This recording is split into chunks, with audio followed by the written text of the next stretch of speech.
Hello, this is the Stabilizing the Economy Section C lecture. Our prioritized standard is Economic Standard 36. Objectively, we're going to compare and contrast how the tools of fiscal policy can influence both unemployment and inflation.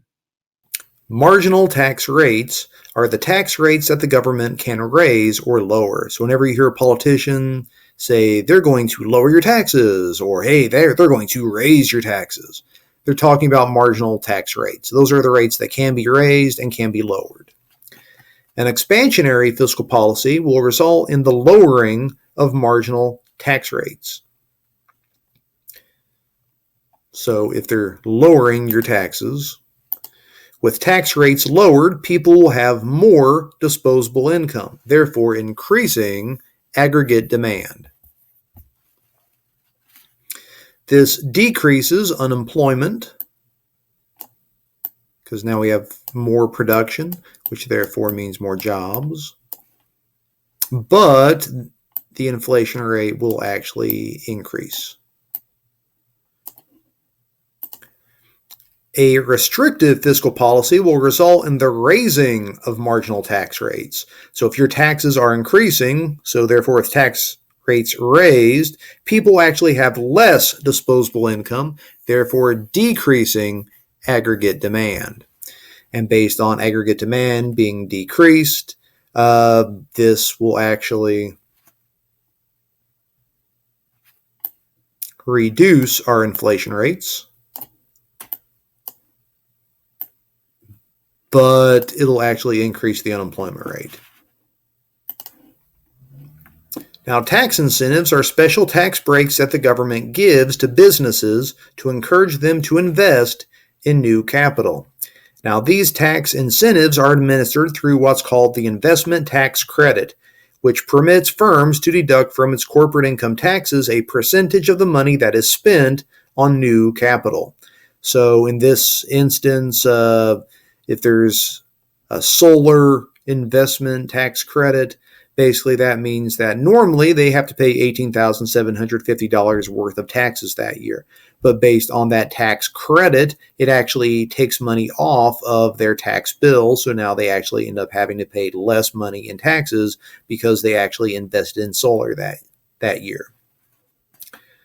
Increasing the investment tax credit will encourage businesses to expand, since expansion will now be cheaper. If instead they decide to decrease the investment tax credit, this would actually discourage businesses from expanding, since expansion will actually then be more expensive. So if this tax credit went away, that means their tax bill goes up and therefore less incentive for them to actually invest in solar that year. Raising or lowering the investment tax credit additionally has an effect on unemployment and inflation. So raising the investment tax credit actually increases aggregate demand. Therefore, decreasing unemployment, because more production means more jobs, but you're going to notice the inflation rate is going to increase. Conversely, lowering the investment tax credit decreases aggregate demand, decreasing inflation. Yay, inflation's dead. But unemployment, since production levels have declined, will likely increase. Now, changes in government spending can directly influence aggregate demand, either pumping resources into or taking resources out of the economy due to the large monetary size of many government contracts. So if the government is spending money, usually that probably means millions or potentially billions of dollars being spent at a time. So a government contract is going to have a large multiplier effect in the economy. Increasing government spending, although on a test, don't be surprised if I use the term expenditures instead of spending, causes an increase of aggregate demand. So if we have an increase of our aggregate demand, as you should already know by now, because we've only done it about 1,000 times, That's going to result in a lowering of unemployment because total production has increased and you can't produce without people, so therefore more jobs. Downside, higher rates of inflation. And decreasing your government spending actually causes a decrease of aggregate demand. And as you know, by decreasing that aggregate demand, we will be massacring and killing our inflation monster. But the consequence is production levels also drop, therefore loss of jobs, so unemployment rate goes up.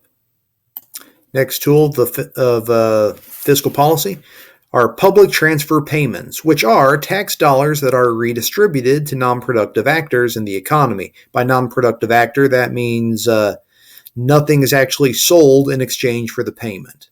That's what they mean by that, which include things like Social Security payments, veterans benefits, government health insurance, which would be like Medicare, Medicaid, and also unemployment benefits. So changing public transfer payments can be illustrated well through looking at unemployment benefits. So when unemployment rises, more are going to be eligible for unemployment benefits. So if you don't have a job, therefore you can get unemployment benefits, which means you'll have some more money in your pocket now. So based on having more money in your pocket, you can actually purchase some more things, which therefore means that the fact that you don't have a job is not going to translate in a massive loss of other people's jobs. Consequence, of course, inflation is probably going to go up there a little bit too. And conversely, when unemployment lowers, less are going to be eligible for unemployment benefits. So when people have our jobs now, they're not going to be getting that check from the government anymore. So therefore, you're probably going to notice a little bit of a drop in the aggregate demand because, hey, you don't need the government money anymore. So you'll probably notice some drop in the inflation rate because of that. Downside, could notice a little job loss. When we're talking about public transfer payments, most of these federal public transfer payments tend to keep aggregate demand relatively steady or possibly rising. So the logic is they don't want to see massive multiplier effect of job losses is mostly the logic behind public transfer payments. Now, progressive income taxes prove to be a tool of fiscal policy by a built-in mechanism that will actually keep aggregate demand relatively steady. So during periods of prosperity, incomes tend to rise, which would normally mean that aggregate demand is probably going to increase. But those increases in income will actually put people into higher tax brackets. So therefore, you're making more money now. So in theory, you have more money to spend, but now you're actually paying more in taxes too. So the increase of taxes should probably lessen the increase of aggregate demand and therefore keep prices at a more steady rate. I could show you, but I feel like I showed you 20 times today. Also, during periods of economic decline, incomes tend to decline, which would normally mean that aggregate demand also declines. Therefore, those decreases in income, so like you were here, but now you have gone to a lower level because you lost that job. So those decreases in income will put people into a lower tax bracket, therefore decreasing their taxes. So therefore, the decrease of taxes actually lessens the decrease of your aggregate demand, therefore keeping your prices at a more steady rate again. So again, logic here is you want to keep things pretty close to where they would have been so that you don't have a lot of inflation. All right, this concludes Stabilizing the Economy Section C lecture. Our prioritized standard is Economic Center 36. And objectively, now you can compare and contrast how the tools of fiscal policy can influence both unemployment and inflation.